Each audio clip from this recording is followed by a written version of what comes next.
আয়েশা বিশ্ব নবীর শরীর মোবারক মুছে দেওয়ার জন্য কাপড় নিয়ে দাঁড়িয়ে আছে। নবী দেখে বলে, আয়েশা তোমার হাতে কাপড় কেন?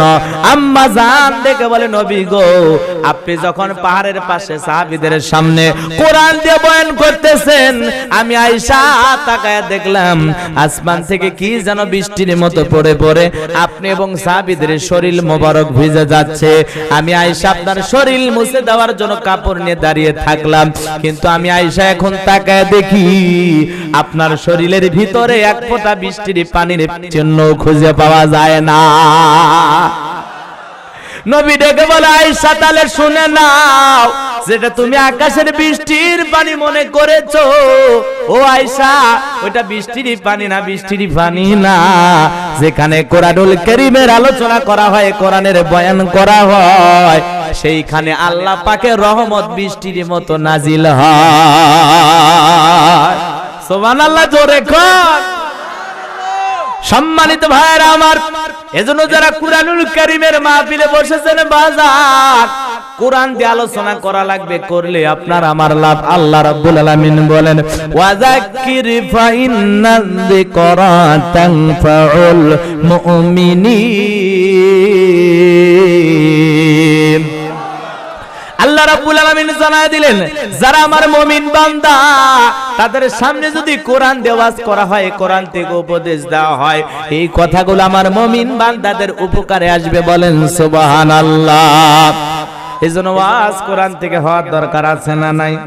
যারা কষ্ট করে বসেছেন, আরো কি লাভ? বিশ্বনবী বলেন, কোরআনুল কারীমের একটি আয়াতের আলোচনা শোনার জন্য যারা বসে গেল, 500 রাকাত নফল নামাজ পড়লে যে সব হয়, সেই সমপরিমাণ সব আল্লাহ পাক তাদের আমল নামায় লিখে দেয়। বলেন সুবহানাল্লাহ। তাহলে কোরআনের কথা বলতে গেলে জ্ঞানের দরকার আছে না নাই? আমাদের কোনো জ্ঞান নাই, আমাদেরকে জ্ঞান দান করেন কি?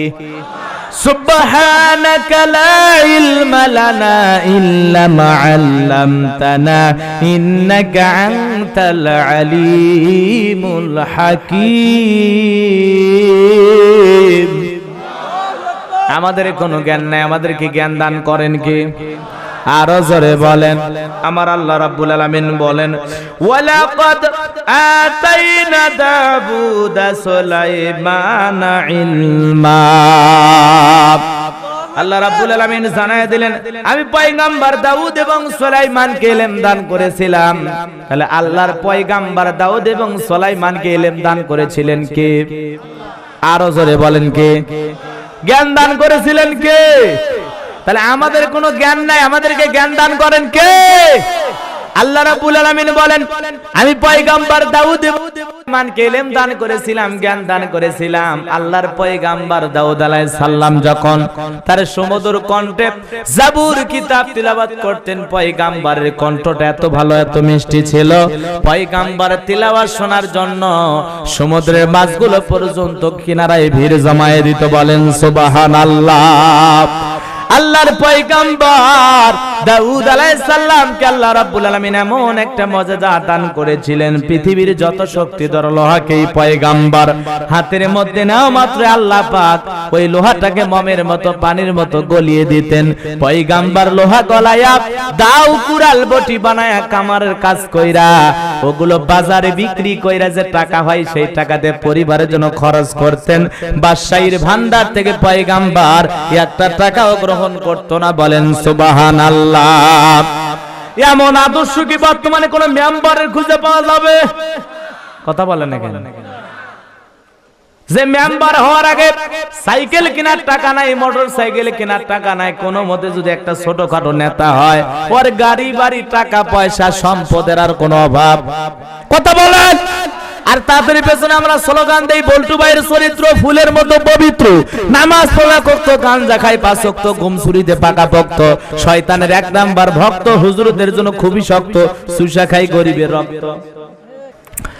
আমার ভাইরা যে কথা বলতে চাচ্ছিলাম, গভীর মনোযোগ দিয়ে শুনে যান।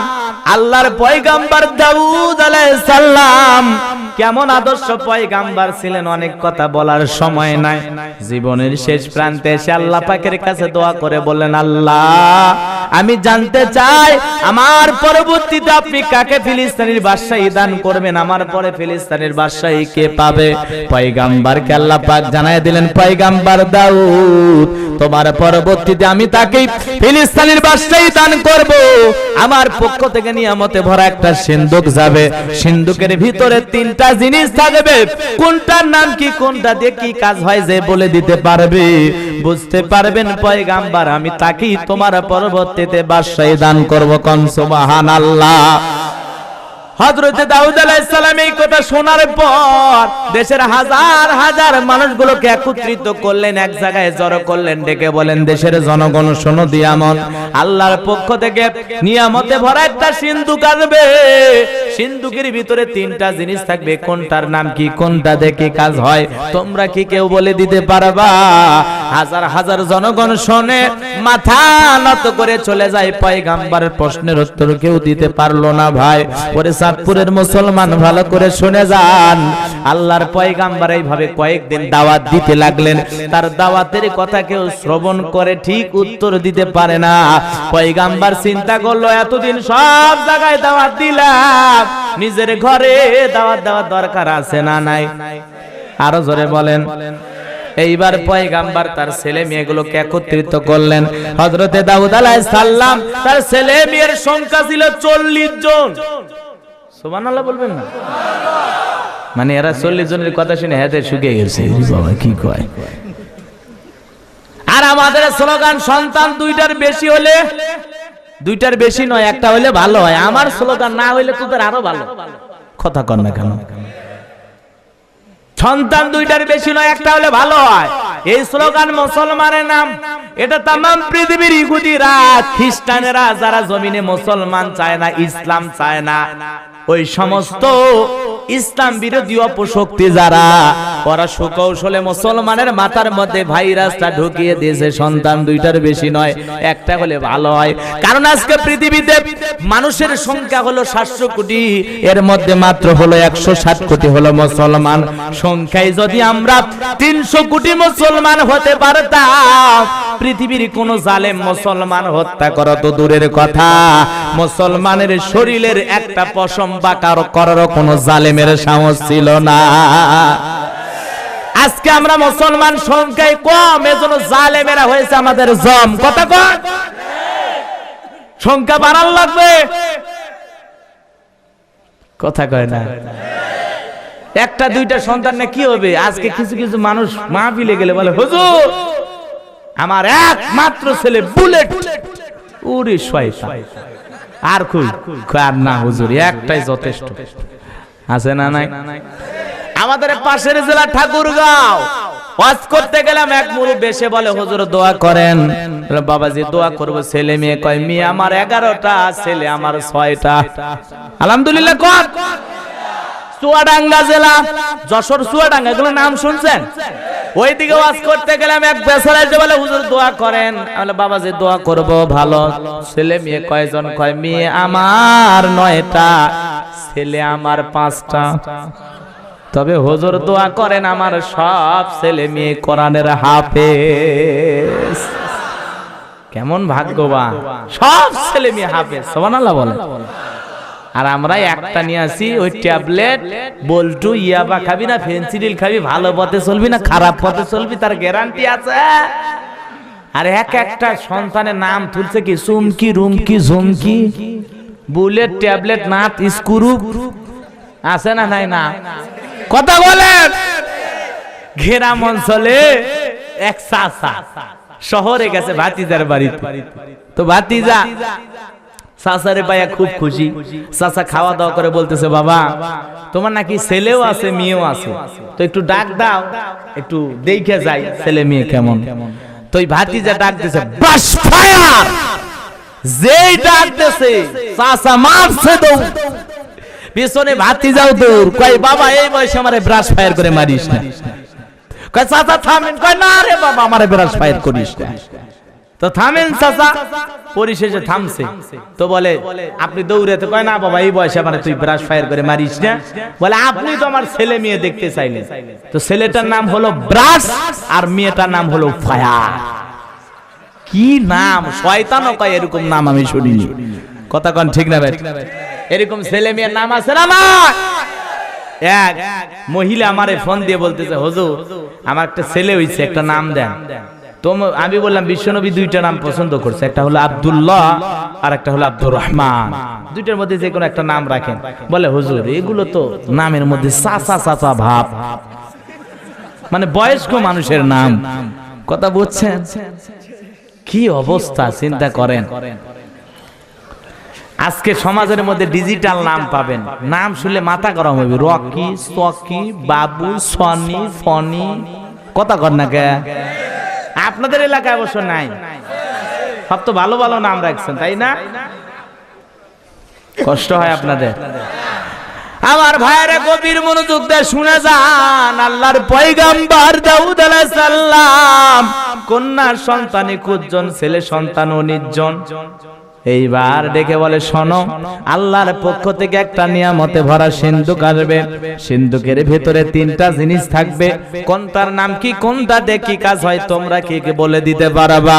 বড় ছেলে বলতে পারে না, মেজো ছেলে বলতে পারে না, সবার ছোট 19 বছরের টকবগে যুবক, নাম তার সুলাইমান, হাত তুলে বলে লাব্বাইক আব্বাজান, আপনি যদি অনুমতি দেন ও আব্বাজান আমি বলে দিতে পারবো সিন্ধুকের ভিতরে 3টা জিনিস কি কি আছে, কোনটার নাম কি, কোনটা দিয়ে কি কাজ হয়। কোন সুবহানাল্লাহ।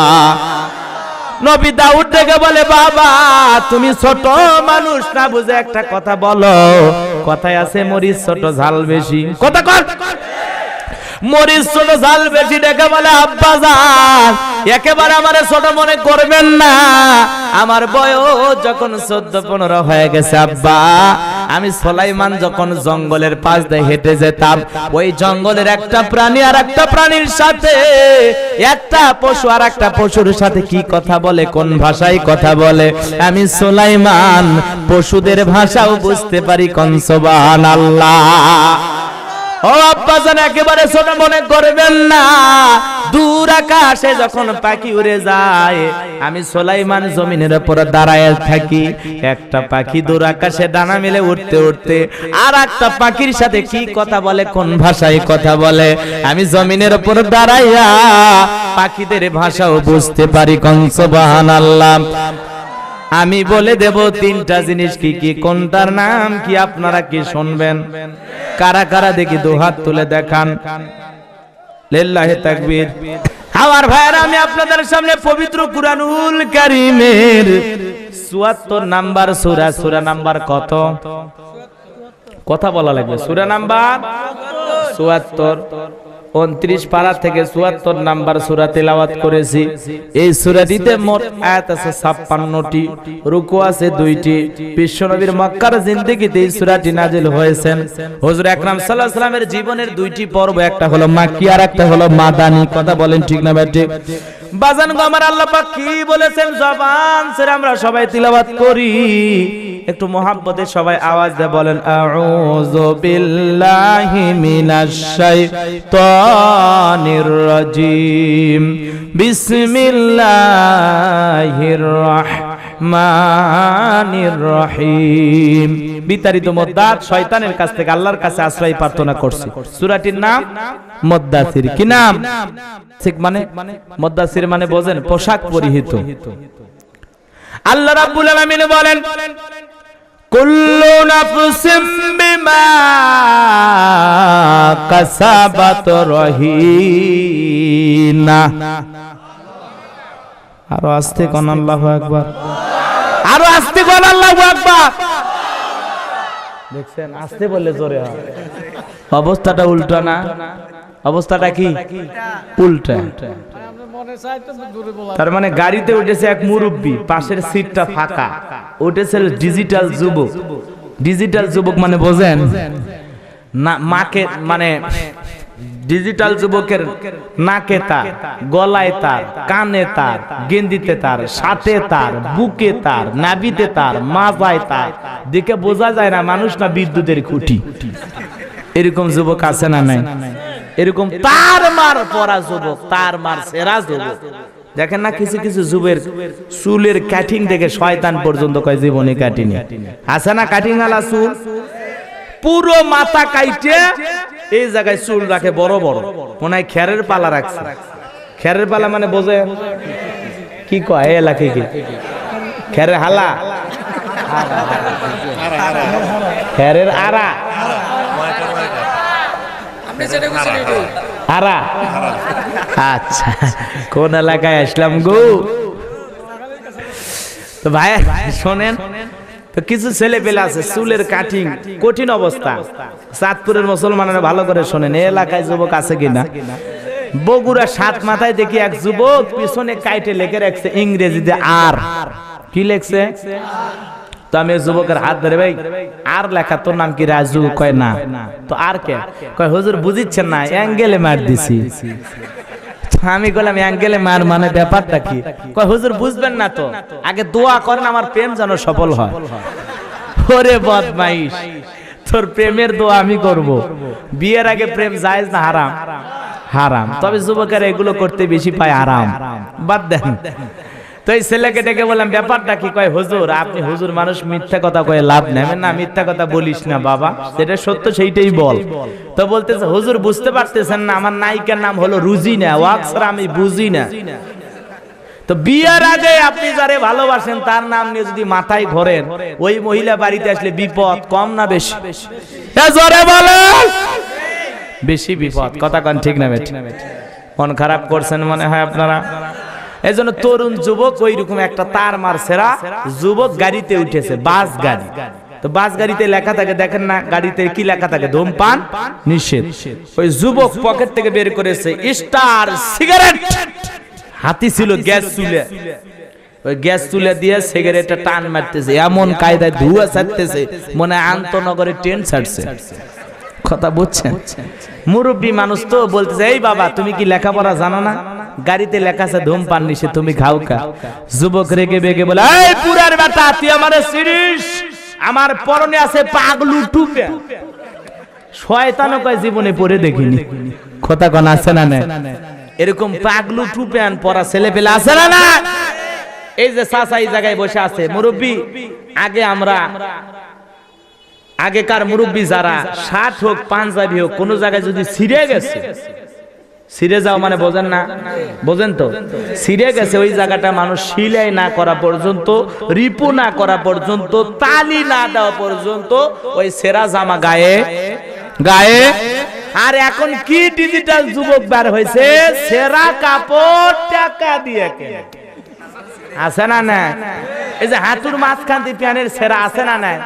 ওই কি নামাজ পড়ে হাঁটু ছিলছে? কত কর না কে? আপনাদের এলাকায় আছে এরকম? শরম লজ্জা নাই, শরম লজ্জা নাই। তুমি এতবার একটা যুবক ছেলে সেরা প্যান্ট পরে হাঁটু দেখাও, এখন আবার মেয়েরাও পরে। কথা কর না কে? তবে চাঁদপুরের মেয়েরা ওগুলো এখনো খবর পায়নি, বলার দরকার নেই।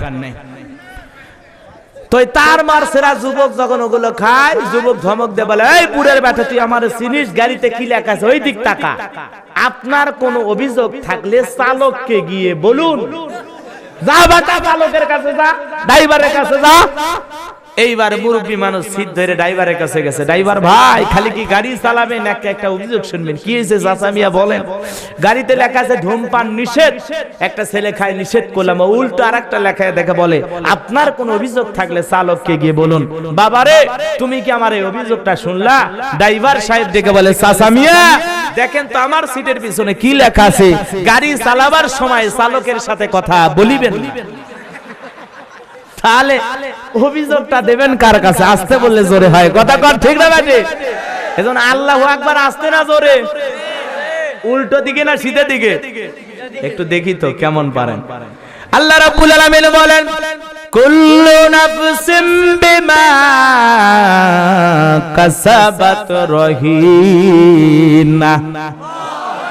আল্লাহ রাব্বুল আলামিন জানায় দিলেন প্রত্যেকটা মানুষ, প্রত্যেকটা ব্যক্তি তার নিজ কৃতকর্মের ব্যাপারে আবদ্ধ থাকবে। নিজের কৃতকর্মের ব্যাপারে আল্লাহ পাকের কাছে হিসাব দেওয়া লাগবে। যেমন কর্ম তেমন ফল। বিশ্বাস না হয় করিয়া দেখো, বেহেশত আর দোজখ সাত বিশ্বাস না হয় মরিয়া দেখো। কথা বলেন না কেন? আপনি দুনিয়াতে যা কৃতকর্ম করবেন, আপনার কৃতকর্মের ব্যাপারে আল্লাহ পাকের কাছে আপনাকে হিসাব দেওয়া লাগবে। আপনার কর্মের ব্যাপারে আপনার ছেলে হিসাব দেবে না, আপনার মেয়ে হিসাব দেবে না, আপনার প্রিয়তমা স্ত্রী হিসাব দেবে না। আপনার কৃতকর্মের ব্যাপারে আপনাকে হিসাব দেওয়া লাগবে। যেমন কর্ম করে যাবেন দুনিয়াতে, সেই কর্মের ব্যাপারে আপনাকে হিসাব দেওয়া লাগবে। কথা বলেন ঠিক না ঠিক?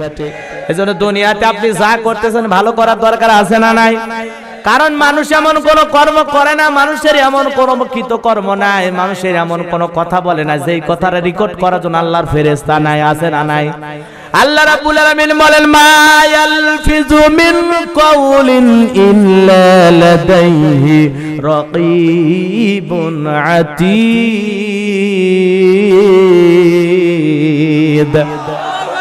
আল্লাহ রাব্বুল আলামিন জানায় দিলেন, মানুষের মুখ দিয়া এমন কথা বের হয় না সেই কথাটা রেকর্ড করার জন্য আমার ফেরেশতা প্রহরী নাই। সরকারে যেরকম ডিবি আছে, আল্লাহর ফেরেশতা এরকম ডিবি ফেরেশতা আছে। আপনি দিনের আলোতে যা করেন তাও রেকর্ড হয়, রাতের আধারে যা করেন তাও রেকর্ড হয়। কথা বলেন, কষ্ট পাচ্ছেন মনে হয়? এ তরুণ যুবক ভালো করে শুনে যাও। এজন্য জীবনের যে কর্মগুলো করো একটু দেখে শুনে হিসাব করে চলো। প্রতিটা পা ফেলো, হিসাব করে পা ফেলো। তোমার পা সিনেমা হলের দিকে যায় নাকি আল্লাহর ঘরের দিকে যায়? তোমার পা গানের কনসার্টের দিকে যায় নাকি ওয়াজ মাহফিলে যায়? একটু পাটা হিসাব করে ফেলো। কথা বলেন। তুমি একটা মহিলার দিকে তাকাও, কোন নিয়তে তাকাও, সেই হিসাব কার কাছে দেওয়া লাগবে? মন খারাপ করছেন আপনারা? এজন্য প্রত্যেকটা মানুষের কৃতকর্মের ব্যাপারে আল্লাহ পাকের কাছে জবাব দেওয়া লাগবে। এজন্য আমরা দুনিয়াতে ভালো কর্ম করব নাকি খারাপ? আর জোরে বলেন। মন খারাপ করতেছেন আমার ভাইরা? এই আয়াতের অর্থ করতে গেলে, আলোচনা করতে গেলে অনেক সময়ের ব্যাপার। যেহেতু আপনারা তাফসীরুল কোরআন মাহফিল লেখেন নাই, বিদায় আমার অত কষ্ট করার দরকার নাই। আয়াতগুলো পড়বো, শুধু অর্থ বলে যাব। আমার ভাইরা, আল্লাহ রাব্বুল আলামিন বলেন, ইল্লা আসহাবাল ইয়ামিন। কিন্তু ডান পাশে যারা থাকবে তারা নিরাপদ। সুবহানাল্লাহ বলেন। ডানপন্থী যারা জান্নাতি তারা। সুবহানাল্লাহ বলবেন না? আমার ভাইরা, এরপরে আল্লাহ রাব্বুল আলামিন বলেন, ফি জান্নাতি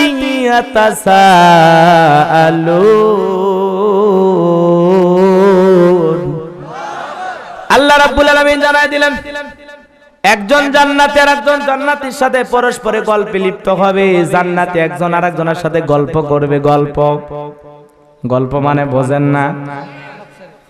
একজন আরেকজনের সাথে গল্প করবে। আজকের মাহফিলে যিনি সভাপতি, গোলাম মোস্তফা সাহেব, আল্লাহর গোলামের জন্য দোয়া করলাম, আল্লাহ আজকের মাহফিলের সভাপতি গোলাম মোস্তফা সাহেব যেই জান্নাতে থাকবে, আল্লাহ দয়া করে তুমি আমারে সেই জান্নাতে কবুল করো। আজকের দোয়া যদি আল্লাহ কবুল করে, আল্লাহ যদি দয়া করে আমাদেরকে একই জান্নাতে দেয়, আল্লাহ যদি দয়া করে দেয়, জান্নাতের মধ্যে দেখা হয়ে যাবে একজন আরেকজনের সাথে। এই আপনি সেই চাঁদপুরে গোলাম মোস্তফা সাহেব? হ্যাঁ। আপনি তো গাইবান্ধার বক্তা? বলে হ্যাঁ। আসেন হুজুর। কবরের জীবন চলে গেল, মিজান ফুলসিরাত চলে গেল, কিয়ামতের হিসাবের দিন চলে গেল। আল্লাহ পাক দয়া করে দেখেন হুজুর, আপনারও জান্নাত দিয়েছে আপনার ভালো আমলের কারণে, আল্লাহ দয়া করে দিয়েছে। আমারও ভালো আমলের কারণে আল্লাহ দয়া করে আমারও জান্নাত দিয়েছে। আমল করবে যারা আল্লাহর দয়া পাবে তারা। আমল না করলে আবার দয়া কাউকে করবি না। করবি? মন খারাপ করছেন মনে হয়? দয়া করবে না। চাঁদপুরের মুসলমানের ভালো করে শুনে যান। এইবার একজন জান্নাতি আর একজন জান্নাতের সাথে যখন দেখা হয়ে যাবে, হুজুর এত বছর পর দেখা হয়েছে, আসেন না জান্নাতের বাগানে বসে দুইজন গল্প করি। পরস্পরে গল্পে লিপ্ত হবে এক জায়গায় বসে। সুবহানাল্লাহ বলেন। এই জায়গায় আর একটা ঘটনা আমি আপনাদেরকে শুনাই দেই। আল্লাহর পয়গম্বর মুসা নবী আল্লাহ পাককে ডেকে বলেন, আল্লাহ আমারে কি জান্নাত দেবেন? আল্লাহ ডেকে বলে, কি বলো তুমি নবী মানুষ, কেন জান্নাত দেব না? অবশ্যই দেব। মুসা নবী ডেকে বলে, আল্লাহ জান্নাত তো দিবেন বুঝলাম, কিন্তু দুনিয়াতে দেখি এক প্রতিবেশী আর এক প্রতিবেশীর সাথে ঝগড়া করে, মারামারি করে। ও আল্লাহ, জানতে চাই জান্নাতে আমার প্রতিবেশী কে হবে? আজকে বর্তমান সমাজে প্রতিবেশীর সাথে ঝগড়া আছে না নাই? ভাইয়ে ভাইয়ে ফাইট, চাচা ভাতিজায় ফাইট, একজন আর একজনের বাড়ির সামনে ব্যারিকেড দেয়, বেড়া দেয়, রাস্তা বন্ধ করে দেয়, পানি যাওয়ার রাস্তা বন্ধ করে, চলা রাস্তা বন্ধ করে, বন্ধ করলাম, বেটা কোন দিক দিয়ে যাবি দেখ, এখন ঠেলা সামলা, কথা কথা মন খারাপ করছেন আপনারা। এই জন্য দুনিয়াতে প্রতিবেশীতে ঝগড়া ক্যাসাল আছে না নাই? আল্লাহর পয়গাম্বর মুসা নবী সেইটাই বলতেছেন, আল্লাহ দুনিয়াতে দেখি এক প্রতিবেশী আর এক প্রতিবেশীর সাথে মারামারি হয়, ঝগড়া হয়, বিবাদ হয়, কাটাকাটি হয়, আনানি হয়, তো আমি জানতে চাই জান্নাতে আমার পাশের ফ্ল্যাটে কে থাকবে, আমার প্রতিবেশীটা কি? আল্লাহ ডেকে বলে, মুসা বর্তমানে দুনিয়াতে সে কসাই। এই কথা শোনার পর নবীর মনটা খারাপ, ডেকে বলে, আল্লাহ এত ভিআইপি মানুষ থাকতে কসাই আমার সাথে? আল্লাহ ডেকে বলে, মুসা কেন জান্নাত দিলাম আগে তদন্ত কইরা রিপোর্ট নাও, তারপরে কও। সুবহানাল্লাহ। বাবা যে সমস্যা, আমার ভাইরা ভালো করে শোনেন, কষ্ট পাচ্ছেন আপনারা। আল্লাহর পয়গম্বর মুসা নবী সেই বাজারে চলে গেলেন, যাওয়ার পর কসাইয়ের সাথে দেখা হয়ে গেল। কসাই গোশত বিক্রি করে বাড়ির পথে রওনা করেছে। মুসা নবী ডেকে বলে, কসাই কেউ যদি তোমার সাথে মেহমান হয় তাহলে কি তোমার সমস্যা আছে? কসাই ডেকে বলে, তোমার সৌভাগ্য, আপনি আমার মেহমান হইলে আলহামদুলিল্লাহ চলেন। এই কথা বলে মুসা নবী কসাইয়ের বাড়িতে চলে গেলেন। কসাই ভালো করে গোশত গুলো রান্না বান্না করলেন। গোশত রান্না করার পর বাটিতে কইরা সুন্দর করে নিয়ে যায়। তার একজন মা ছিল অন্ধ, কি অন্ধ মা, মার কাছে নিয়ে গেল। মার মুখে যখন খাবার তুলে খাওয়ায়, দুঃখিনী মা খাবার শেষে দুইটা হাত তুলে বলে, আল্লাহ আমার যে ছেলে আমার খেদমত করে, আমার এত ভালোবাসে, ও আল্লাহ তোমার কাছে দোয়া করি বলি, এই জামানার মুসা নবী যেই জান্নাতে থাকবে, আমার ছেলেটাকেও তুমি সেই জান্নাতে মুসা নবীর পাশে কবুল করে নিও। এই দোয়া করার পর মুসা নবী কসাই যখন ফিরে আসলে ডেকে বলে, কসাই মহিলা দোয়া করলো কে? বলে, পথিক আপনি বুঝবেন না, আমার মা। বলে, আপনি বলেন কই মুসা নবী কই? আর আমার মতো সাধারণ একটা কসাই, আমার মা প্রতিদিন খাবার খেয়ে খেয়ে দোয়া করে, আল্লাহ যেন আমার মুসা নবীর সাথে জান্নাত দেয়। এইবার পয়গাম্বর ডেকে বলে, কসাই তুমি কি মুসা নবীকে দেখেছো? কসাই দেখে বলে, তোমার অনেক মনের বড় একটা বাসনা, আশা মনের মধ্যে আমার আশা, আমি যদি পয়গাম্বর মুসা নবীকে চর্মচক্ষে একবার দেখতে পাইতাম আমার জীবনটা ধন্য হয়ে যেত। এই কথা বলা মাত্রই মুসা নবী ডেকে বলে, কসাই তাকায় দেখো আমি জামানার পয়গাম্বর মুসা নবী। কসাই হাওমাও করে কাঁদে আর বলে, আপনি কি বলেন? আপনি এই জামানার নবী মুসা? বলে, হ্যাঁ হ্যাঁ। আর তোমার মায়ের দোয়া যে আল্লাহ পাক কবুল করেছে, সে আল্লাহ পাক আসমান থেকে নিজে আমারে জানায়া দিয়েছে, আমি যেই জান্নাতে থাকবো আল্লাহ পাক তোমাকে সেই জান্নাতে কবুল করে নিবে। তাহলে চিন্তা করেন, মায়ের দুয়ার বরকতে একটা কসাই যদি জান্নাতে যায়, সেই মা বাবার খেদমত করা দরকার আছে না নাই? ওরে চাঁদপুরের তরুণ যুবকেরা, খবরদার খবরদার, সেই মার বাবার বলে কোনোদিন দুঃখ কষ্ট দিও না। আমার আল্লাহ রাব্বুল আলামিন বলেন, ওয়াকাদা রাব্বুকা আল্লা তা'বুদু ইল্লা ইয়্যাহু ওয়া বিল ওয়ালিদাইনি ইহসানা। আল্লাহ পাক ডেকে বলে, আমার ইবাদত করো, আমার ইবাদতের সাথে কাউরে শরীক করো না। আমার ইবাদতের পরে তোমাদের দায়িত্ব মাতা পিতার খেদমত করা, তাদের সাথে উত্তম আচরণ করা, ভালো ব্যবহার করা। ওরে চাঁদপুরের তরুণ যুবক, একটা বার চিন্তা করো যে আল্লাহর পাক মা বাবার খেদমত করার কথা বলেছেন। বিশ্ব নবী রহমতের নবী দয়ার নবী ডেকে বলেন হুমা জান্নাতুকা ওয়া নারুকা, তোমার মা বাবাই তোমার বেহেশত, তোমার মা বাবাই তোমার দোজখ। সেই মায়ের সাথে খারাপ ব্যবহার করা যাবে না তরুণ যুবক। তুমি কি জানো মা কত বড় নিয়ামত, বাবা কত বড় নিয়ামত। নবীজির এক সাহাবী মাকে কাঁধে করে নিয়ে হজ করে। এইবার নবী ডেকে বলে সাহাবী এটা তোমার কে? বলে নবী গো এটা আমার মা। এই কথা বলে সাহাবী ডেকে বলে হুজুর আমি যে আমার মায়ের খেদমত করতেছি, মাকে নিয়ে হজ করতেছি, আমি কি আমার মায়ের হক আদায় করতে পেরেছি? নবী ডেকে বলে সাহাবী আল্লাহ যদি কিয়ামত পর্যন্ত হায়াত দেয়, মাকে নিয়ে যদি এইভাবে তুমি হজ করো, তবু তোমার মা তোমাকে জন্ম দেওয়ার সময় প্রসবের বেদনায়, প্রসবের যাতনায় একবার আহু শব্দ করেছিল। ওই একটা আহু শব্দের হক তুমি আদায় করতে পারবা না। সেই মা বাবার খেদমত করার দরকার আছে না? না এ তরুণ যুবক ভালো করে শুনে যাও, মার সাথে বেয়াদবি করলে কি লাভ তুমি কি জানো?